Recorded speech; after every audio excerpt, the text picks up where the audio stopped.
So, welcome to the Sugar and Plum Show, where we talk about sugar, spice, everything nice in between fitness, lifestyle, and goggles. Period. That's us. Hmm. I'm Plum. I'm Sugar.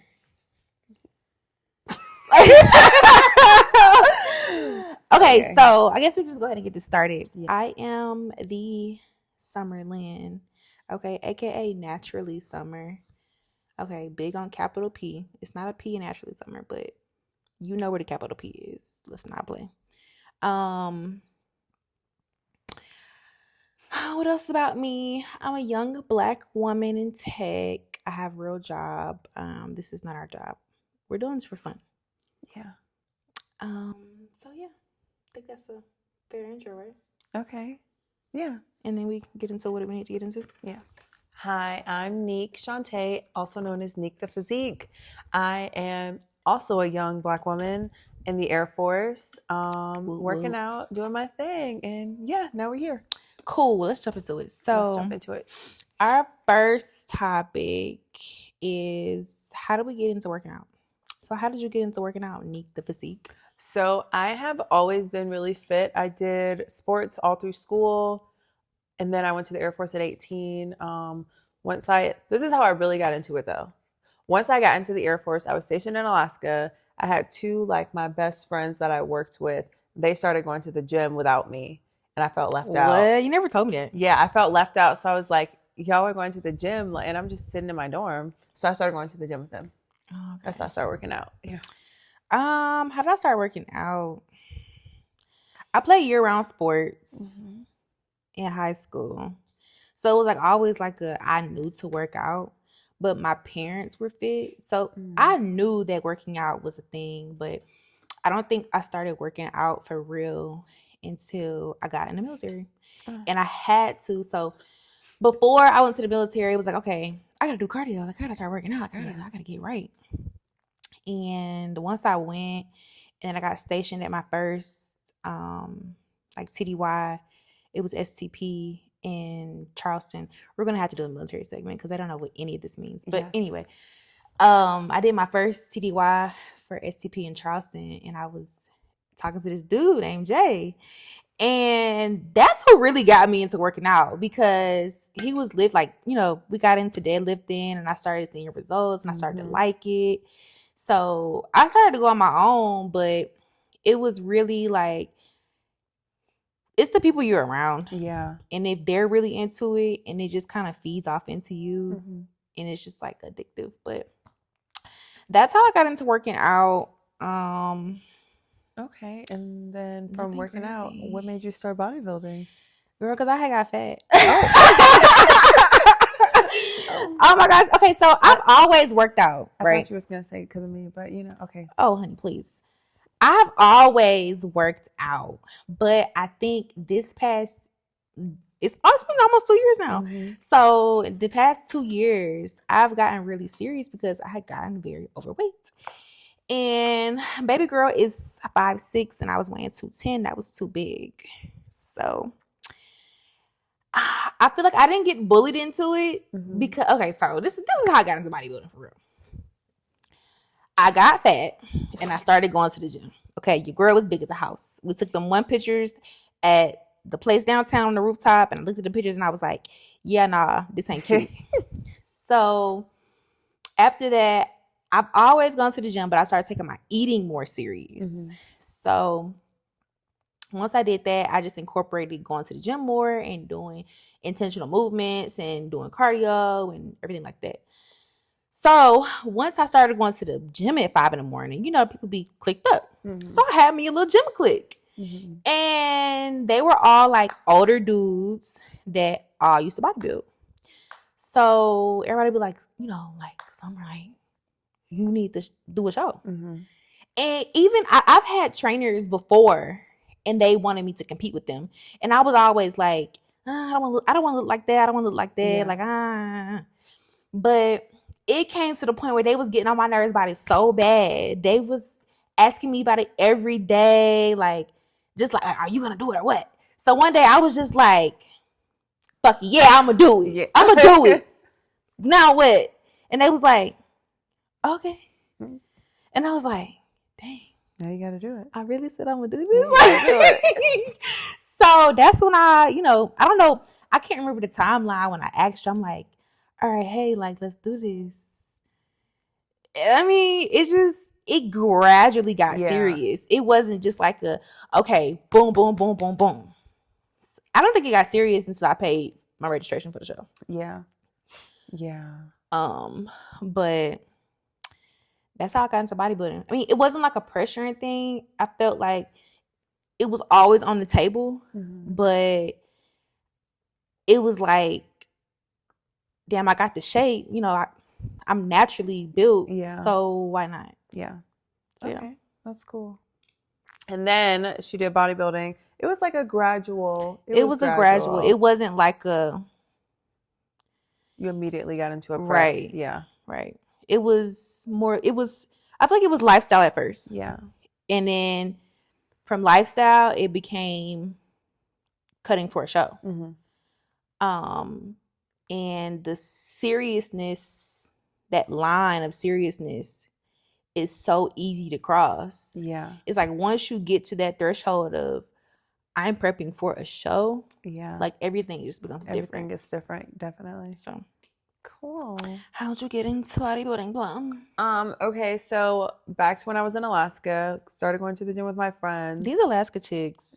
Right? So, and there was 2 dudes. So in the military, I worked with all men. Girl, where they at? All my friends are men. I don't know, Arizona. Okay, come on. Anyway, okay, so we were in the gym and there was this girl in there. They're like, oh, that's her name was Brittany. They're like, oh, that's Brittany. She does bodybuilding. I said, no offense to Brittany, but I looked at her, I was like, I can do that. Like, I can do it. So I went over, I talked to her. I was like, hey, I heard you do bodybuilding. Can you tell me more about it? She told me a little bit about it. She introduced me to her coaches. Shout out to Sean and Chintzia in Alaska, hey, Alaska Sean Muscle. And they took me under their wing. They guided me to doing my first show. I did NPC bikini and figure. Actually won my bikini class, came in second in figure. But I thought that figure was better suited for me because I was still in my growing phase. And I really did. I grew into figure. Hey, you was a big baby. I got real big. Hey. I got real muscular. Don't play with her. Y'all see the pictures later. And now I'm like on the backside of that where I'm maintaining my physique a little bit different now. So I'm pedaling back into bikini. But, we'll get into that later. But yeah, it's not really a long story. That's it. That's what I got here. I feel like even the why of bodybuilding, like, it just made our friendship stronger. Yeah. I think going into like our next segment of long-term bodybuilding.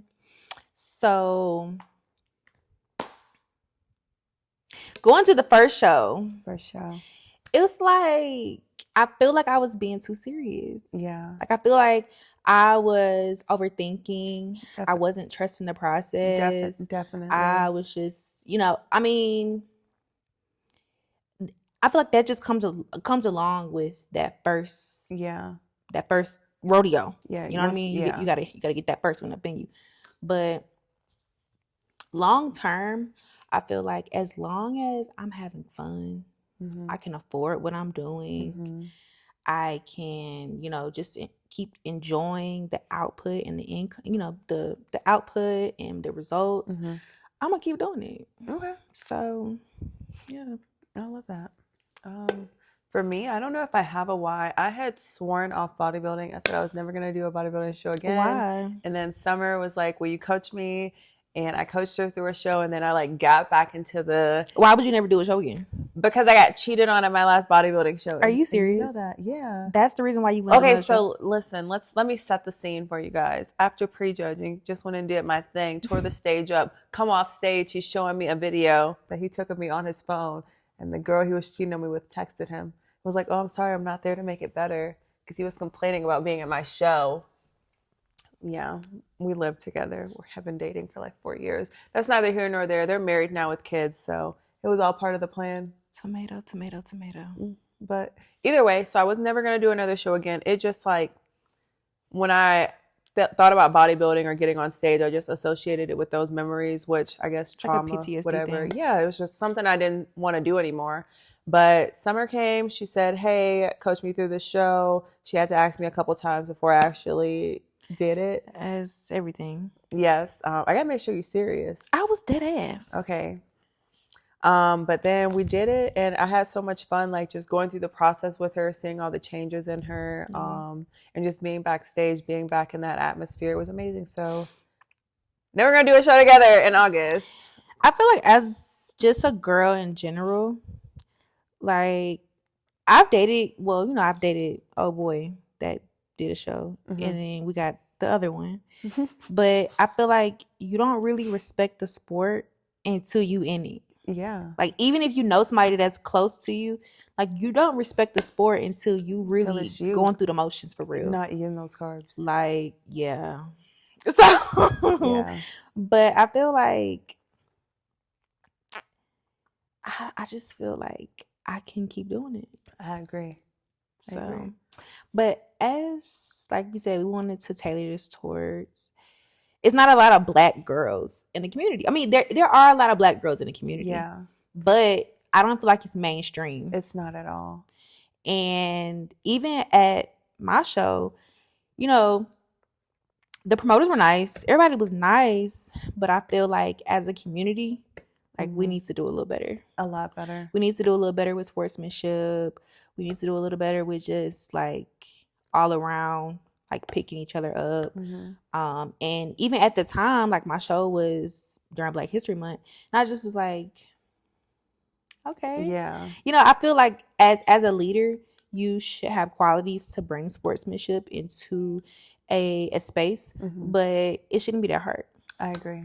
So, everyone there's not room for everyone to win, obviously, but there's room for everyone to be nice. Like being mean to someone, not having sportsmanship, not having like it's not gonna do any like it's not gonna make you win. Like being a mean girl isn't gonna make you win. Maybe at the end of the day. Maybe it was just we were in a different headspace.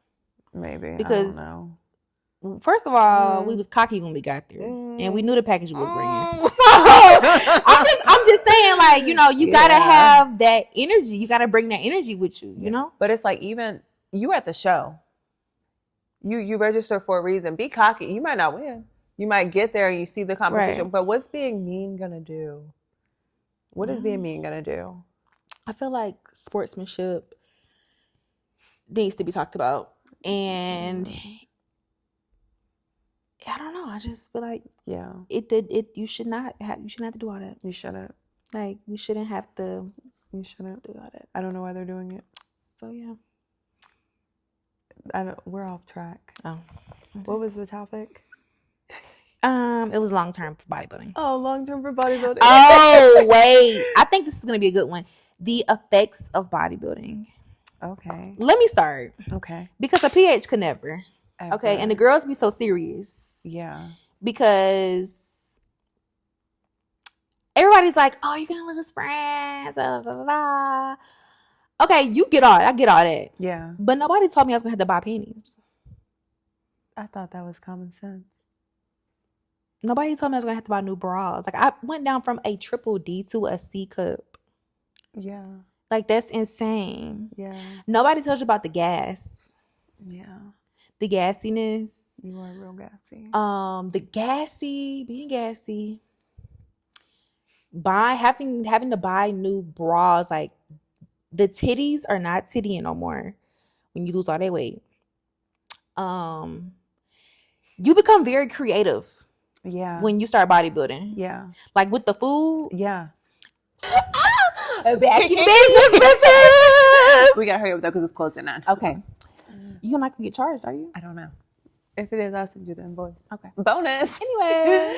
Beep, beep, beep. Okay. Okay. The effects. We should still be. Yeah, we're still connected.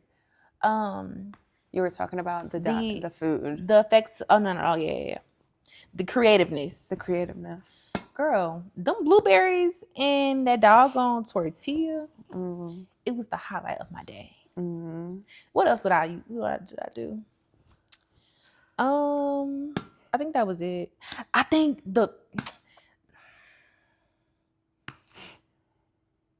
it affected my mood the most. Yeah, definitely. So one day I was eating and it was like my last little bit of food.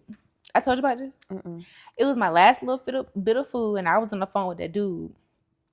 And girl, I was doing something with my laptop and the food had fell on the floor. The food fell on the floor. Yeah, you ate it. I said,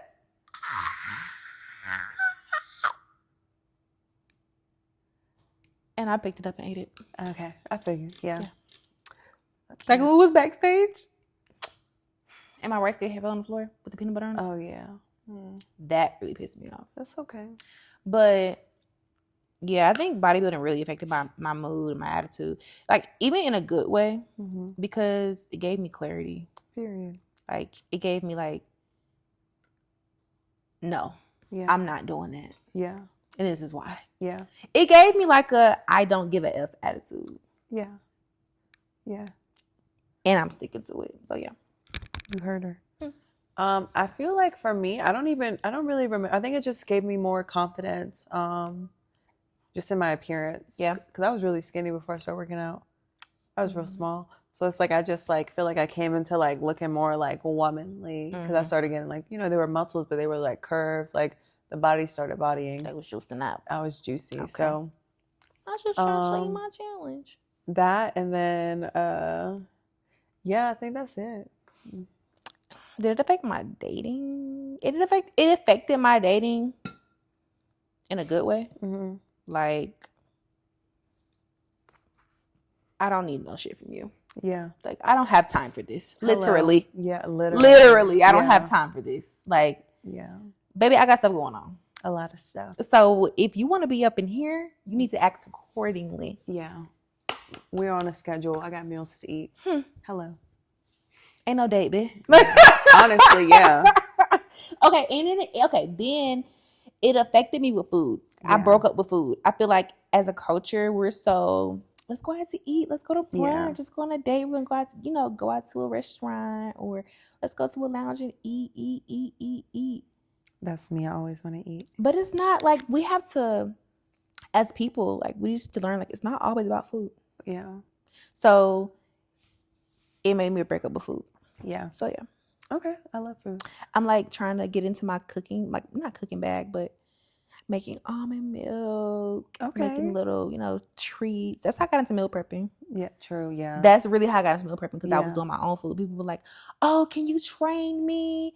No. Yeah. I don't have patience to be a trainer. I don't want to train people, but I can cook this food. Yeah. Yeah. So. But yeah. I would say, I don't know. I just feel like it gave me more confidence. How do you think this upcoming prep is going to affect you? I don't know. I'm nervous. So I don't know. I'm like nervous. My last prep, like I said, I was in a relationship. So now it's like, I'm single, I'm dating. Like, how are things going to go? Like in the dating world and prepping. I feel like I don't go out. I'm not in the clubs. I don't drink a lot. I don't like smoke, or I take walks for fun. I gotta have that hooker. So it's like my day-to-day life, like I already eat healthy. So I feel like that's not going to change, but it's like socially, like. At first it was a lot when y'all used to eat in front of me. Like when we go like do stuff or, but then it came to a point where I was so locked in. Yeah. I was just like, I don't even care. Yeah. Like the only thing that really pissed me off is people like ask me like, "Oh my gosh, I can't believe you can't eat. You don't want to. Why are you not eating?" Yeah. So I just pay all this money for that suit in this show. Hello. Yeah. I did 3 categories. Yeah. True. Hello. You have to pay for that money. Yeah. So I did 3 categories and wore an angel competition suit.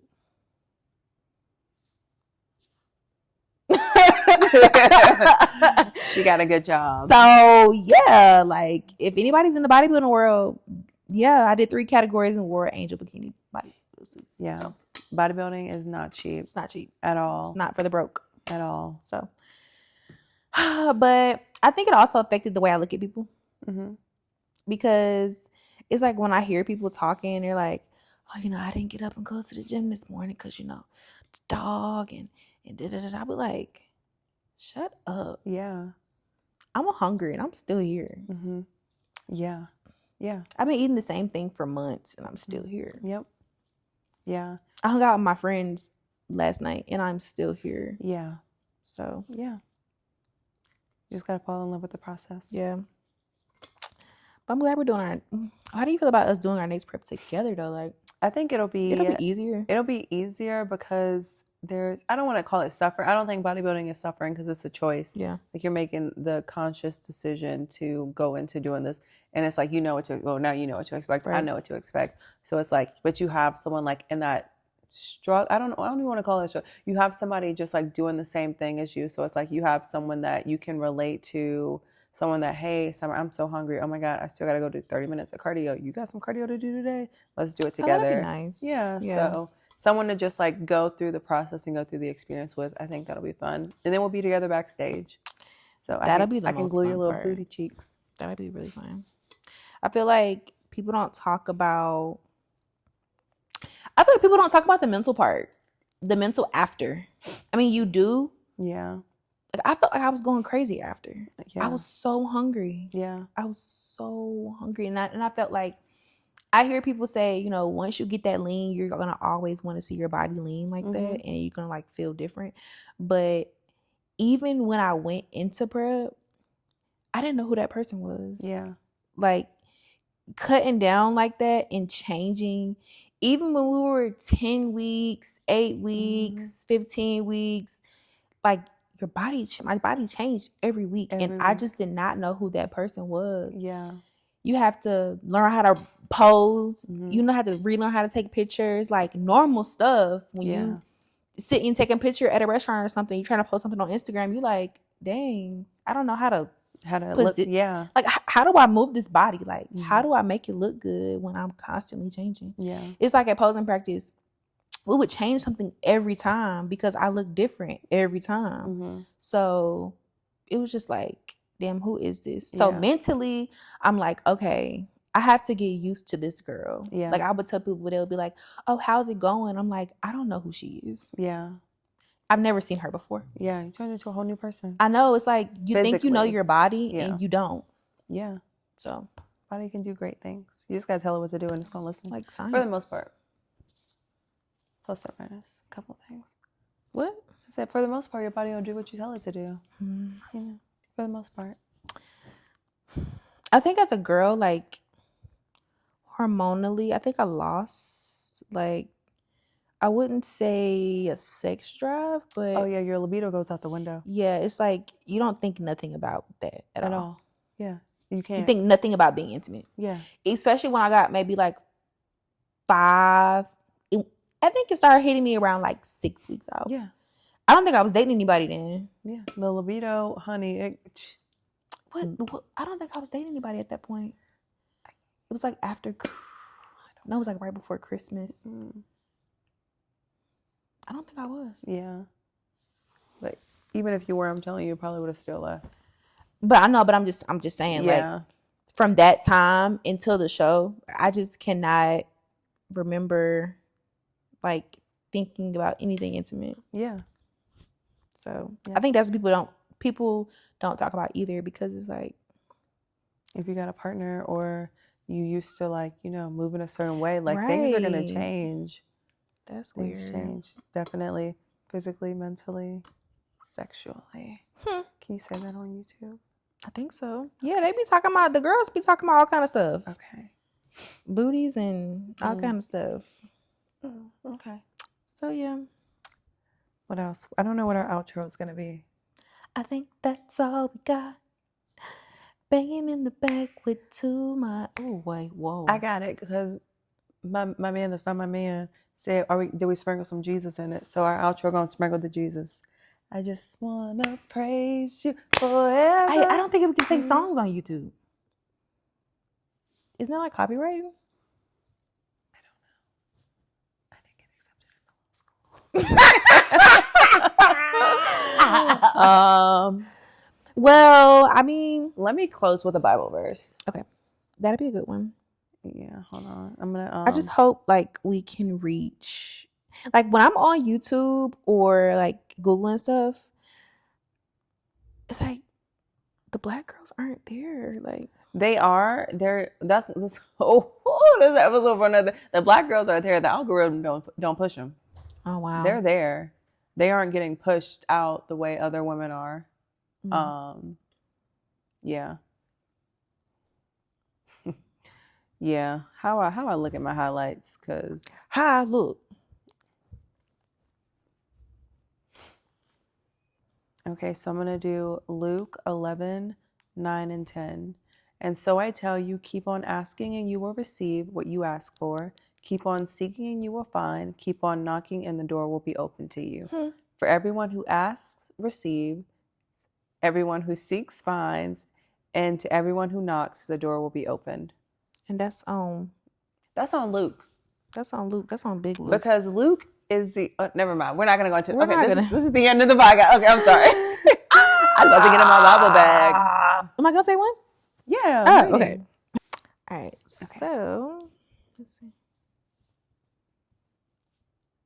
All right. I got Romans 8:28. Okay. New Living Testament. And we know that God causes everything to work together for the good of those who love God and are called according to his purpose for them. Yes. Let me say that again for the people in the back. Romans 8:28, New Living Testament. And we know that God causes everything to work together for the good of those who love God and are called according to his purpose for them. Not your purpose. Not yours. His. Yeah. Big on his. Big on his. Capital H. I is. Hello. Won't he do it? Anyway, bye, y'all. It's been fun. Peace.